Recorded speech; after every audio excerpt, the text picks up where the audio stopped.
Assalamualaikum warahmatullahi wabarakatuh.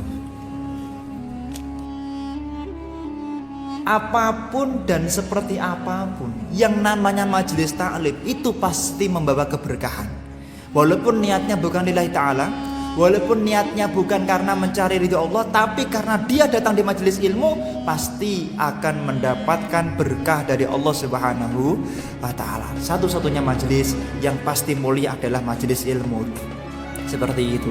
Maka terkadang tidak apa-apa guru itu mengeloskan muridnya, memperbolehkan muridnya niatnya untuk urusan dunia, tapi ketika di pertengahan atau di akhir guru harus meluruskan daripada niat muridnya. Kenapa? Tidak semua orang itu di awal sudah punya niat yang bagus. Tentu niat yang bagus karena hatinya bagus. Bagaimana bisa hatinya bagus? Karena dia sudah belajar ilmu tentang hati, tazkiyatul qulub. Nah, dia belum belajar, maka niatnya belum bagus, maka diperbaiki. Kemudian seorang thalib ilmu, seorang pencari ilmu itu harus riyadhah.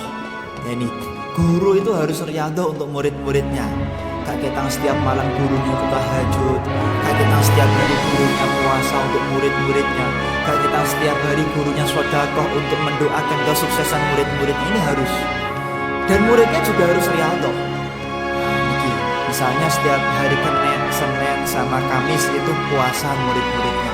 Setiap malam kemudian tidak meninggalkan sholat witir. Autiru ya ahlal Quran. Ahli Quran jangan meninggalkan sholat witir.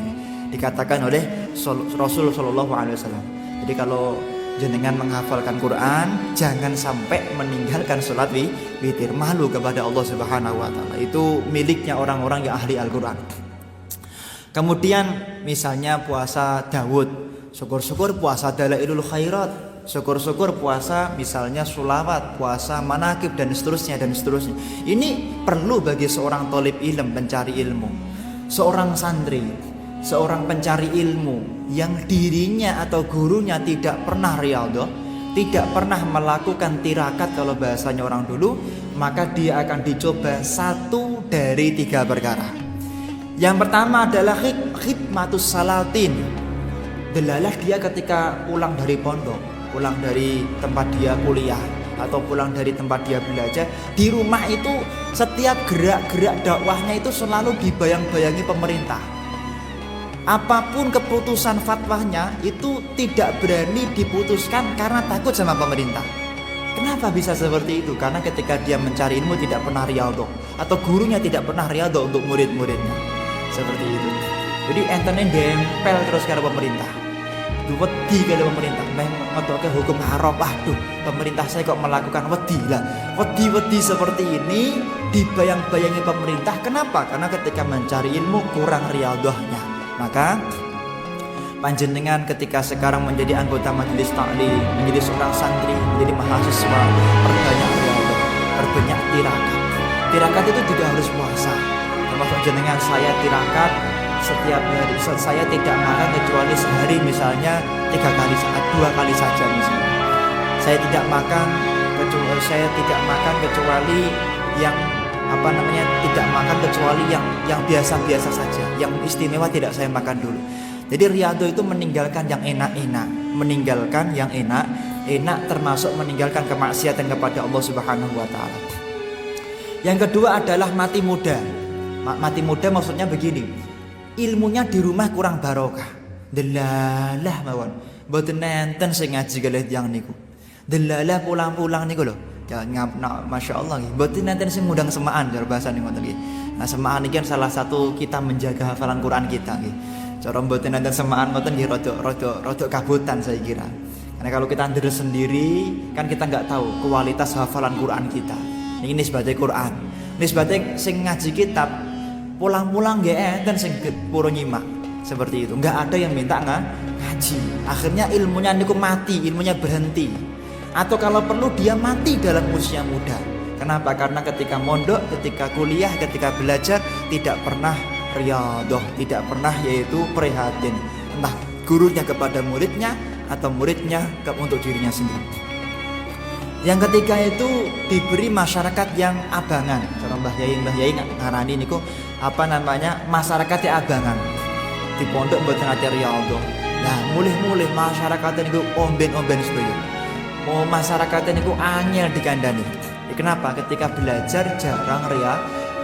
Makanya mulai saat ini kula matur panjenengan sebagai guru itu setiap sedekah, setiap ibadah, setiap melakukan perbuatan yang dicintai oleh Allah, niatkan, ya Allah, tak lakukan ini, pahalanya tak berikan kepada murid-murid saya, tak berikan kepada seluruh orang yang yatlubul ilma minni, mencari ilmu dari diriku. Ini adalah adab seorang guru kepada muridnya, sehingga orang-orang yang belajar kepada beliau itu akan menjadi orang-orang yang berhasil, sukses di dunia dan sukses di akhirat. Niki tunggunya jadi ulama bukan dia yang datang ke pemerintah, tapi pemerintah yang datang kepada dia. Bukan dia yang kemudian butuh kepada pemerintah, tapi pemerintah yang sowan kepada beliau. Ini adalah ulama yang dulu ketika mondok ahli riyadhah di tirakat seperti walau taraku dzalika walau taraku lidzalika la taraku wa lam yakhtalif ilaihim summa yatawakka'ul ilma minal muta'allim ayyaku malahu fi kulli naibatin. Kenapa? Karena pada suatu ketika seorang santri, seorang pencari ilmu itu pasti akan menjadi ganti daripada guru-gurunya.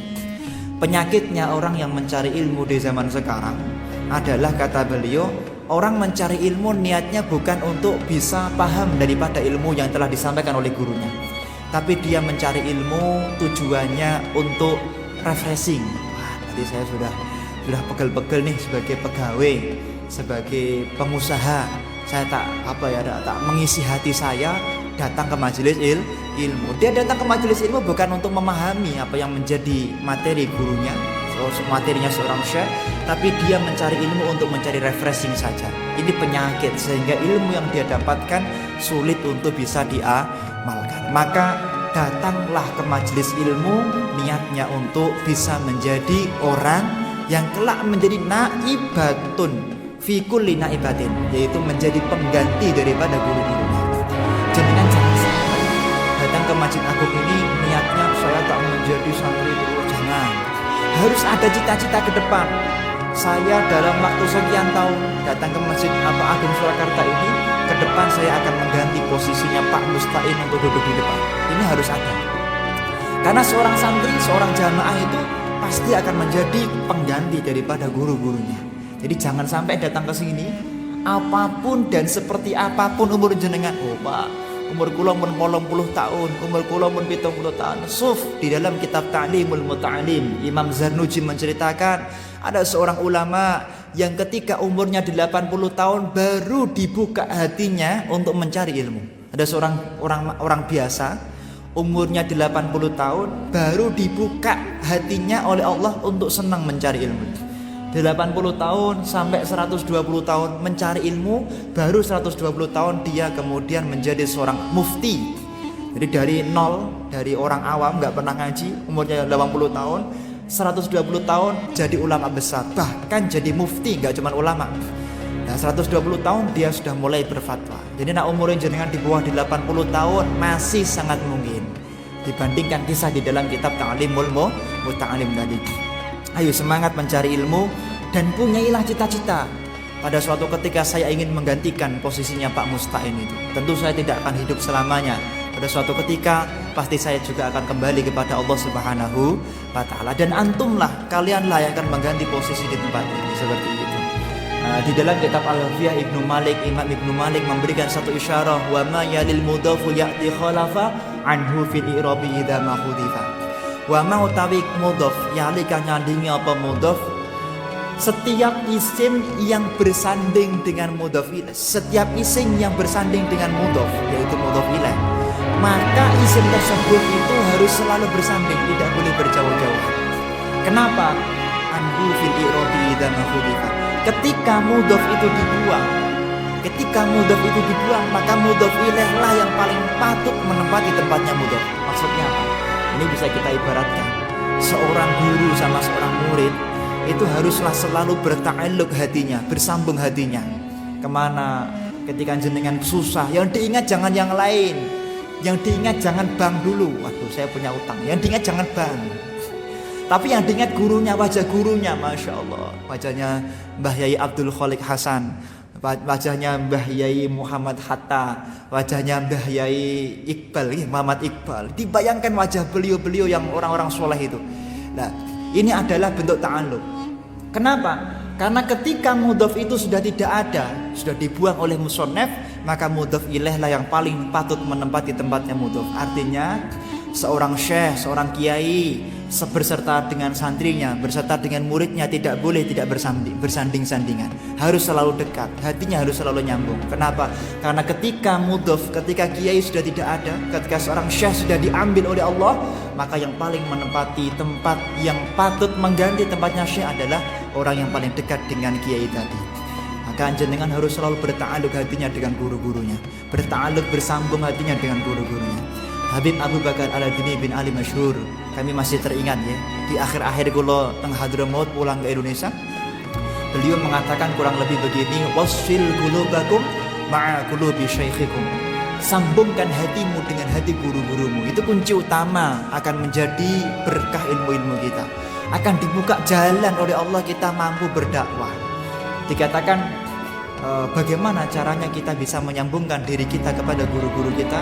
Al-Habib Abdullah Baharun, Profesor Dr.